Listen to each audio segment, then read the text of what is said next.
Welcome back. In recent weeks, there have been complaints and reports about popular messaging platform WhatsApp being hacked. According to reporters, the hackers were able to install advanced spyware on some smartphones by calling targets using the app's voice call feature. Now, these hackers can manipulate messages sent to individuals or groups by altering the messages of the sender. This messaging platform has billions of users across the globe, and this development has raised privacy concerns. Well, joining us to discuss more on this is a cybersecurity expert, Habib Adebisi, and he joins us via Skype. Thank you for joining us. Habib, as it stands now, are we safe? Is our WhatsApp a safe messaging platform? Hello. Yes, it is safe as you make it. That is one thing that I always say every time I'm asked this question. Security is as safe as you make it. Half the time, that's usually the situation. Okay, almost sounds like that's a proviso, it's a condition. But then tell us, what went wrong with the WhatsApp messaging app? Okay, so I wouldn't say went wrong. I would just say that what was exploited, I think that's a better term to use. Because for some time now, WhatsApp has started, for some years now actually, WhatsApp has started being security focused. So they've been paying more attention to how secure the users on the app are, how secure their communications on the app is, and how secure the chat they have with their contact is on that platform.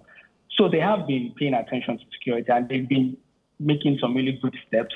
But the thing with security is that there is no foolproof security. There is nothing like 100% security. At every point in time, hackers are looking for something to exploit. There's a funny thing we see in cybersecurity, that it's a never-ending war between InfoSec professionals and InfoSec criminals. As the InfoSec professional is trying to fix one problem, the malicious hacker, in quote, is looking for the next one to exploit. So that's what has happened to WhatsApp. Someone has finally, or a group of people has finally found an exploit through WhatsApp call, and they've, taken advantage of that exploit and using it to install what is called a spyware on the devices of the users of this platform. I don't know if that is a good answer to the question. Well, it's your answer, trying to give us perspective to this particular issue. But a lot of people have been worried, especially those who have fallen victim, that, they can go as far as ringing your phone and being able to install malware without even any interaction from the user. And many have wondered, who are these people and how can they be caught? Well, as to who are these people, if you do research, read articles online, you would see or read that it has been this exploitation has been tagged to a certain Israeli group who has created a spyware called Pegasus, according to the reports that I have read. So that is to answer who has done that. Nobody knows for sure, but that is the correct information that is available. Then, as for catching them, well, that is a story for another day, because cybersecurity the crimes on cybersecurity is not like physical crime where there's a visual physical person, or there's a physical test, a visual test. In cybersecurity, everything is usually done over the internet or software-wise.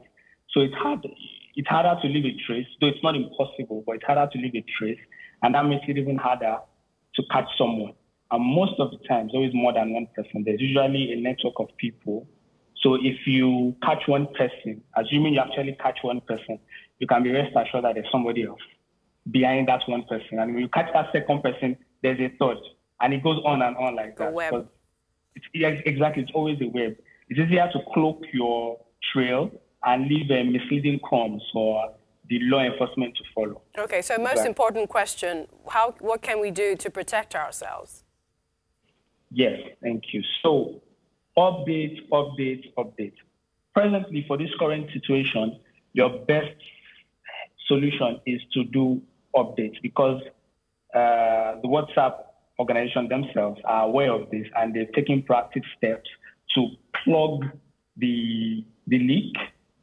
And in doing that, they have released software patches, as we call them, onto the several mobile stores where you can download it by updating your WhatsApp. So I would advise going forward to always check for updates. Make it a daily habit. I do it personally as a daily habit, and I'm so used to it. Every once in a while, I open my device, go to the online store, and check for updates because I know how instrumental installing updates is to any software you have installed on your phone. But you see, the major challenge in this area is people will complain about data and space, which boils down to convenience.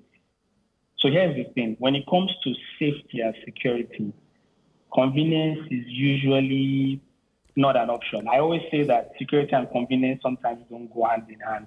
You would have to pick one. Is it that you want to be safe or you want to be convenient?